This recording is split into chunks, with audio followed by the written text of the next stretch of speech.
J'ai appris l'ironie grâce à lui. Mais il n'avait pas de vraie passion, confiait la femme qu'il perdit à cause d'un cancer. Et Jean-Yann lui-même avait un jour admis « La seule chose qui m'amuse vraiment, c'est le désespoir. » Connu pour sa langue acérée et sa satire sans concession, il fut l'un des artistes les plus provocateurs de France, acteur, réalisateur, misanthrope. Il fit carrière en se moquant de tout, y compris de lui-même. Mais derrière le cynisme se cachait un homme forgé par les épreuves, le deuil et le silence émotionnel, d'une enfance difficile à la tragédie discrète de sa vie familiale après la célébrité.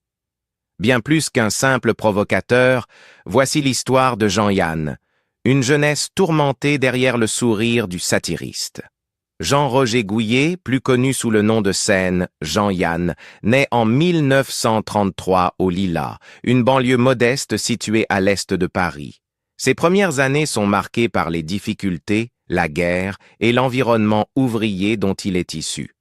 Jean est né dans une famille modeste aux racines bretonnes profondes. L'un de ses grands-pères avait quitté Liffré, en Ille-et-Vilaine, pour s'installer à Paris dans l'espoir de trouver du travail. Le nom de famille Gouillet vient d'une lignée de sabotiers qui vivaient autrefois dans la forêt de Mayenne au XVIIIe siècle. Le mot « Gouillet » signifie « petit étang », un symbole peut-être des origines discrètes d'où Jean allait émerger. Son père, André Gouillet, était lithographe avant le déclenchement de la Seconde Guerre mondiale. Après la guerre, il changea de métier et devint ébéniste, s'associant avec son propre frère en 1945. La mère de Jean, Aimée Bonabeau, travaillait comme couturière pour de grandes maisons de couture, notamment l'atelier emblématique de Jeanne Lanvin. Malgré ses affiliations prestigieuses, la famille vivait humblement, ancrée dans la réalité ouvrière de l'époque. Le déclenchement de la guerre entraîne une rupture majeure dans l'enfance de Jean. Son père est fait prisonnier et envoyé dans un camp de travail en Allemagne. Le reste de la famille est alors évacué à Celles-sur-Belle, une petite commune de l'ouest de la France, où Jean restera jusqu'en 1943. Ces années formatrices sont marquées par l'absence, la peur et l'incertitude économique d'une France en guerre.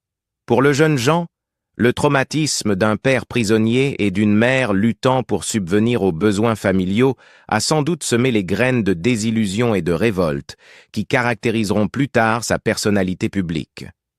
De retour au Lilas en 1943, Jean reprend sa scolarité dans une école primaire catholique avant d'entrer dans le secondaire. Mais le succès académique se fait attendre. En 1945, il est expulsé du lycée Turgot alors qu'il n'est encore qu'en 6e. Il est ensuite admis au lycée Chaptal où il obtient son BEPC, le certificat de fin du premier cycle secondaire. C'est au lycée Chaptal qu'il découvre le théâtre amateur, une brève mais importante initiation aux arts de la scène. Toutefois, cette passion naissante ne se concrétise pas immédiatement en carrière. Après ses études, il devient apprenti ébéniste sous la supervision de son oncle. Mais l'expérience tourne court. Incapable de le rémunérer, son oncle oblige Jean à abandonner l'apprentissage. Un échec à la fois pratique et symbolique, illustrant la difficulté des jeunes issus de milieux modestes à trouver leur place dans la France d'après-guerre. En 1950, Jean s'inscrit au Centre de formation des journalistes à Paris. Contrairement à ce qu'on affirme souvent, il n'y était pas dans la même promotion que Philippe Bouvard. Yann n'y restera que 5 mois. Pendant ce court passage, il se fait surtout remarquer pour son humour et son esprit frondeur que pour son sérieux académique. Il perturbe les cours par ses plaisanteries, conteste ouvertement l'autorité et comprend vite que la voie du journalisme professionnel n'est pas faite pour lui. Il ne renonce pourtant pas à l'écriture. Il commence à collaborer comme pigiste pour plusieurs journaux, parmi lesquels l'Aurore, Paris Presse, l'Écho de la mode et l'Humanité dimanche.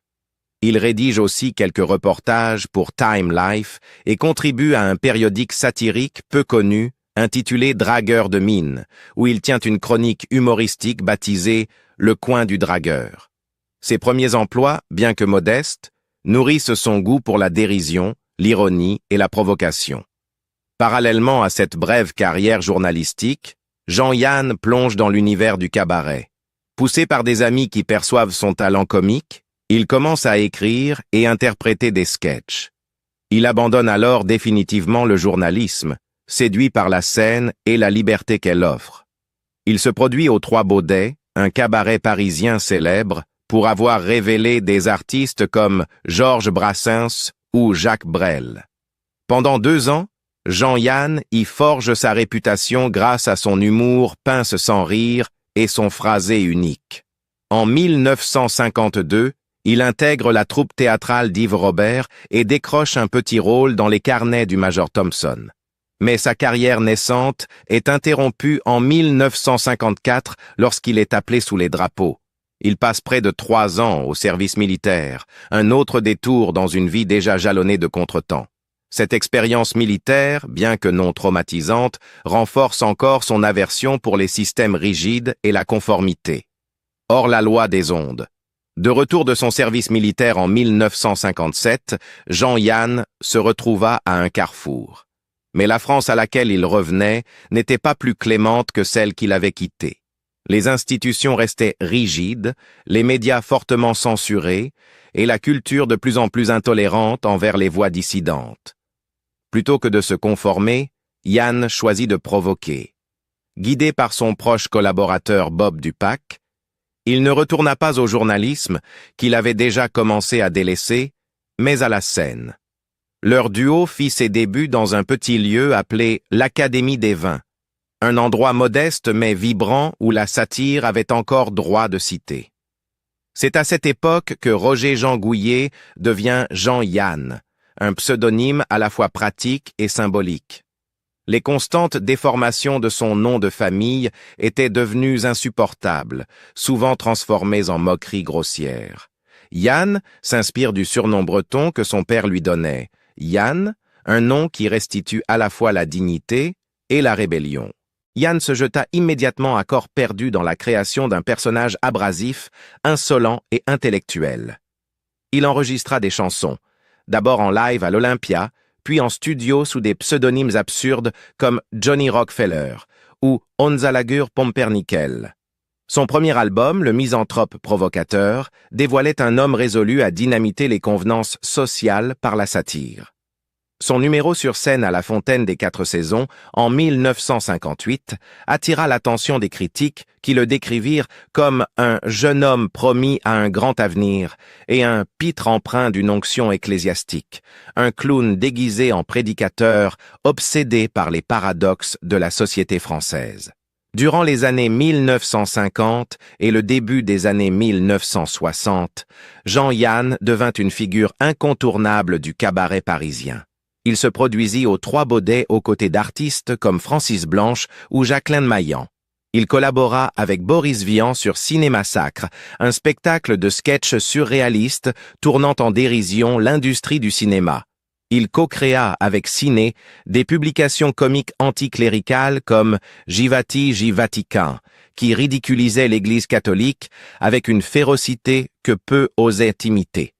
Mais ses ambitions dépassaient le cabaret. Yann s'aventura à la radio, à la télévision, puis dans la parodie musicale. Avec Jacques Martin, il enregistra des chansons rock satiriques comme « J'aime pas le rock » et « Saint-Roch » et se moqua de la contre-culture émergente avec des titres parodiques comme « Les émancipations d'Alphonse », pastiche des élucubrations d'Antoine. Il jouait de l'orgue et du piano et écrivait des chroniques humoristiques pour Los Samuel, version relancée du célèbre journal satirique de Pierre Dac. Il passait sans cesse d'un médium à l'autre, jamais satisfait, toujours en questionnement. En 1964, son travail avec Jacques Martin aboutit à l'émission télévisée controversée 1=3, diffusée en prime time sur l'unique chaîne française. La satire y était jugée trop dangereuse. Un sketch y reconstituait la bataille de Waterloo comme une course cycliste. Après seulement 5 épisodes, le ministère de l'Information fit stopper l'émission. Ce fut le début d'une relation longue et conflictuelle entre Jean-Yann et les diffuseurs français. Il fut renvoyé de nombreuses radios et chaînes, ORTF, RTL, Europe 1, France Inter. Son refus d'adoucir son ton le rendit inemployable dans les médias traditionnels, mais indispensable à la culture underground. Ironiquement, c'est le cinéma, souvent plus conservateur que la télévision, qui devint son refuge. En 1964, Yann fit ses débuts au cinéma dans La vie à l'envers d'Alain Gessua. Puis, en 1969, il livra 2 performances majeures sous la direction de Claude Chabrol. Dans Que la bête meure, il incarna un homme si dépourvu d'empathie qu'il en devenait monstrueux. Dans Le Boucher, il fut à la fois inquiétant et pathétique. Un meurtrier capable de tendresse. Ses rôles le définissent, l'homme français ordinaire, amer, égoïste, vulgaire et pourtant profondément humain. Mais la frontière entre Jean-Yann l'acteur et Jean-Yann l'homme commença à s'estomper. Son humour cruel, son sarcasme agressif et son mépris du sentimentalisme poussèrent beaucoup à croire qu'il était aussi misanthrope dans la vie que sur l'écran. Cette confusion nuisit à son image, surtout à la radio, où l'on attendait de la chaleur. Il choisit de jouer avec cette ambiguïté, créant des personnages encore plus dérangeants. En 1971, Yann incarna dans Nous ne vieillirons pas ensemble de Maurice Pialat, une relation de couple en pleine déliquescence, brutale et sans phare. Il reçut le prix d'interprétation masculine à Cannes, mais refusa de s'y rendre. La célébrité, à ses yeux, n'était qu'une farce. Les institutions, un piège. Ce qu'il voulait, c'était la liberté. Alors, il la prit. Dès 1972, Jean-Yann devint réalisateur. Son premier film, Tout le monde il est beau, tout le monde il est gentil, était une satire féroce de l'univers de la radio qu'il avait banni. Avec Gérard Cyr comme co-scénariste, Yann bâtit un univers de menteurs, de manipulateurs et de monstres souriants. Le film fut un succès. Il enchaîna Avec moi, y en a vouloir des sous, une farce sur l'opportunisme politique et l'absurdité économique, puis Les Chinois à Paris, qui imaginaient une France occupée par les maoïstes. Pour garder son indépendance, il s'associa avec le producteur Jean-Pierre Rassam et créa Sine Qua Non. Mais leur société fut vite connue plus pour ses excès que pour son efficacité. Malgré le soutien de Gaumont et du financier Marcel Dassault, des échecs commerciaux comme Show Business sonnèrent le glas de cette aventure. Une seconde société, Production Yann, ne résista pas non plus. Pourtant, la réputation de Yann franchit les frontières. Ses films, étranges et visuellement riches, attirèrent l'attention de producteurs américains. En 1982, il réalisa 2 heures moins le quart avant Jésus-Christ, une parodie délirante de la Rome antique avec Coluche et Michel Serrault. Le public en raffola. Les critiques étaient partagées. Yann se nourrissait de cette contradiction. Durant les années 1980 et 1990, il resta très actif en tant qu'acteur, réalisateur, improvisateur à la radio. Il participa régulièrement aux grosses têtes de Philippe Bouvard, puis à On va se gêner avec Laurent Ruquier. Il créa même des jeux télévisés comme Je compte sur toi, qui fit scandale en demandant aux candidats de compter de l'argent en liquide, tout en étant perturbé par des distractions absurdes. Les critiques le taxèrent de vulgarité. Yann répondit que c'était une parodie de la vulgarité elle-même. En 1979, il s'installa à Los Angeles pour des raisons fiscales, mais retourna fréquemment dans sa maison de campagne à Morsaint, en France. Là, à l'écart des projecteurs, il continua d'écrire, d'enregistrer et de méditer sur ce qu'il appelait l'absurdité de tout.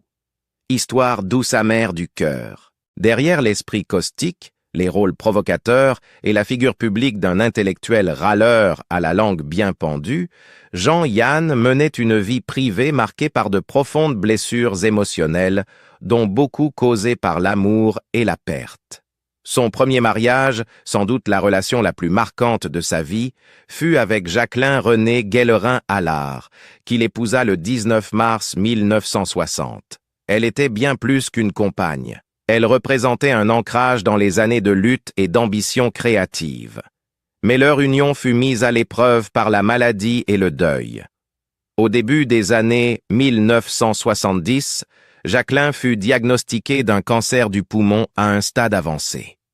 Bien que leur relation se soit fragilisée avec le temps, Yann ne l'abandonna jamais.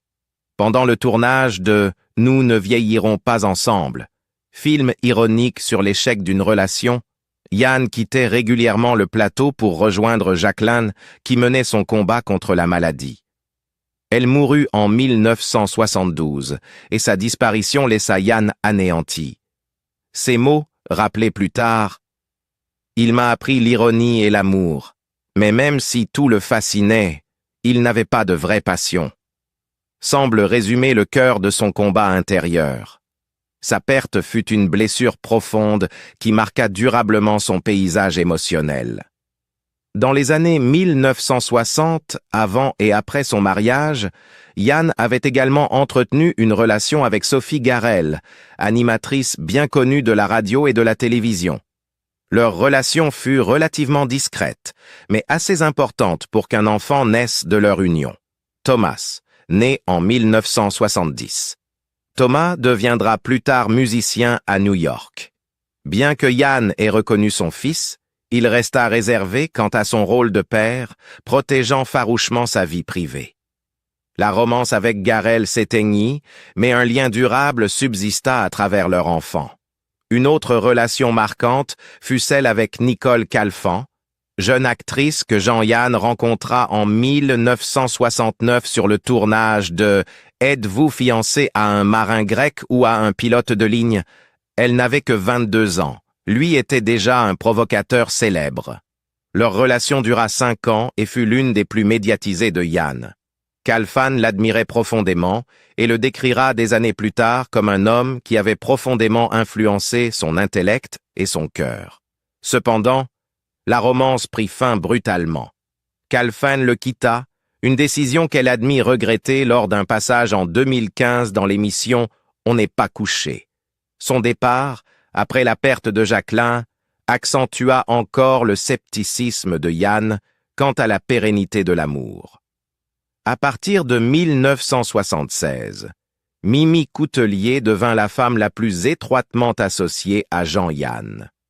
Actrice et ancienne candidate à Miss France, elle apparut dans plusieurs de ses films, notamment 2 heures moins le quart avant Jésus-Christ et Liberté, Égalité, Choucroute. Leur relation dura de nombreuses années, souvent décrite comme tumultueuse, mais empreinte de complicité et de collaboration artistique. On les voyait fréquemment ensemble en public, notamment à la Foire du Trône à Paris en 1988, où ils paraissaient un couple épanoui et complice. Pourtant, même avec Coutelier, Yann restait insaisissable. En 1990, Yann entama ce qui serait sa dernière relation de longue durée avec Christiane Fugger von Babenhausen, une femme au parcours hors du commun. Fille d'un aristocrate allemand et d'une brahmane indienne, Christiane représentait un mélange de privilèges et d'exotisme qui fascinait Yann.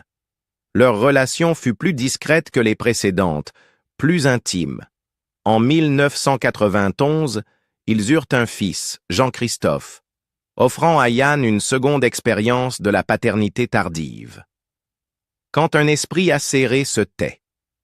Jean-Yann est mort le 23 mai 2003 à l'âge de 69 ans, d'une crise cardiaque foudroyante alors qu'il était en route vers l'hôpital de Reims. Le drame s'est produit sur sa propriété de Morsain, un petit village de la région Champagne, où il vivait reclus, dans une relative discrétion, durant les dernières années de sa vie. Bien qu'il se fût retiré de la scène médiatique dans cette ultime phase de son existence, sa disparition résonna profondément dans le paysage culturel et cinématographique français. La mort de Jean-Yann marqua la fin d'une époque. Quelques mois plus tôt, la France avait déjà perdu 2 autres figures marquantes, Maurice Pialat et Daniel Toscan du Plantier, poussant certains à qualifier 2003 d'année maudite pour les voix les plus irrévérencieuses du cinéma français. Comme le soulignait Le Monde dans sa nécrologie, sa disparition signifiait la perte de cette part du cinéma français qui gratte, qui remue la boue du passé, qui appuie là où ça fait mal, mais qui nous fait aussi rire. Ses obsèques furent célébrées à l'église Notre-Dame du Rosaire aux Lilas, en Seine-Saint-Denis, la même église où il avait été baptisé enfant. Il fut ensuite inhumé au cimetière communal des Lilas, un lieu de repos modeste pour un homme qui avait passé sa vie à tourner en dérision le faste et la prétention. Un orphelin oublié. Jean-Yann s'est éteint en laissant derrière lui un héritage artistique considérable, mais aussi un drame familial resté longtemps ignoré du grand public. Son fils, Jean-Christophe Yann, n'avait que 12 ans au moment de la mort soudaine de son père, victime d'un infarctus. Ce décès déclencha une série d'événements malheureux qui conduisirent à son placement par la DDASS, les services de protection de l'enfance en France. À la suite du décès de Jean-Yann, le fisc français gela tous ses avoirs. Ce blocage financier brutal eut des conséquences dramatiques. Christiane, sa compagne et mère de Jean-Christophe, se retrouva sans ressources suffisantes pour maintenir le foyer familial de Morsaint, un lieu où Jean avait pourtant planté 400 arbres pour l'avenir de son fils, et peina à subvenir aux besoins de l'enfant. Sans revenu et acculée, elle prit la douloureuse décision de confier Jean-Christophe à la DDASS. Ce placement fut d'abord présenté comme temporaire. En 2005, Christiane semblait avoir retrouvé un certain équilibre, ayant décroché un emploi. Pourtant, malgré ses efforts, elle ne parvint jamais à récupérer la garde de son fils. À un moment donné, elle partit vivre à Dubaï dans l'espoir d'un nouveau départ, peut-être avec l'idée de construire un avenir plus stable en vue de retrouver son fils. Tragiquement, cette opportunité ne se concrétisa jamais. Le 24 avril 2021, Christiane décéda accidentellement au moment même où Jean-Christophe atteignait l'âge adulte. À 18 ans, il devint orphelin. La situation de Jean-Christophe ne découla ni de maltraitance, ni de négligence, mais d'un enchaînement cruel. Lourdeur administrative, précarité économique et tragédie personnelle. L'intervention des services sociaux reposait sur l'incapacité matérielle de la mère à élever son enfant, non sur une faute parentale. Mais une fois dans le système, regagner la garde d'un enfant s'avéra bien plus difficile qu'on ne l'imagine, surtout pour une mère isolée, sans soutien ni moyens suffisants. Ce n'est qu'en 2021 que cette histoire ressurgit publiquement, à l'occasion d'un article d'Ici Paris marquant l'anniversaire de la mort de Jean-Yann. Jusqu'alors, la majorité de ce qui était arrivé à Jean-Christophe était resté inconnu, même pour les admirateurs du comédien disparu. L'article révéla comment la vie du seul enfant mineur de Jean-Yann avait été bouleversée par une succession de drames administratifs, financiers et personnels totalement hors de son contrôle. Malgré ce passé chaotique, Jean-Christophe parvint finalement à trouver une forme d'apaisement. En 2014, il devint père d'une fille prénommée Loeva, empruntant une voie bien différente de la vision cynique que son père entretenait sur la parentalité. Si les blessures de l'enfance et la perte de ses deux parents ne peuvent être effacées, devenir père fut pour lui un nouveau départ, peut-être même une forme de guérison.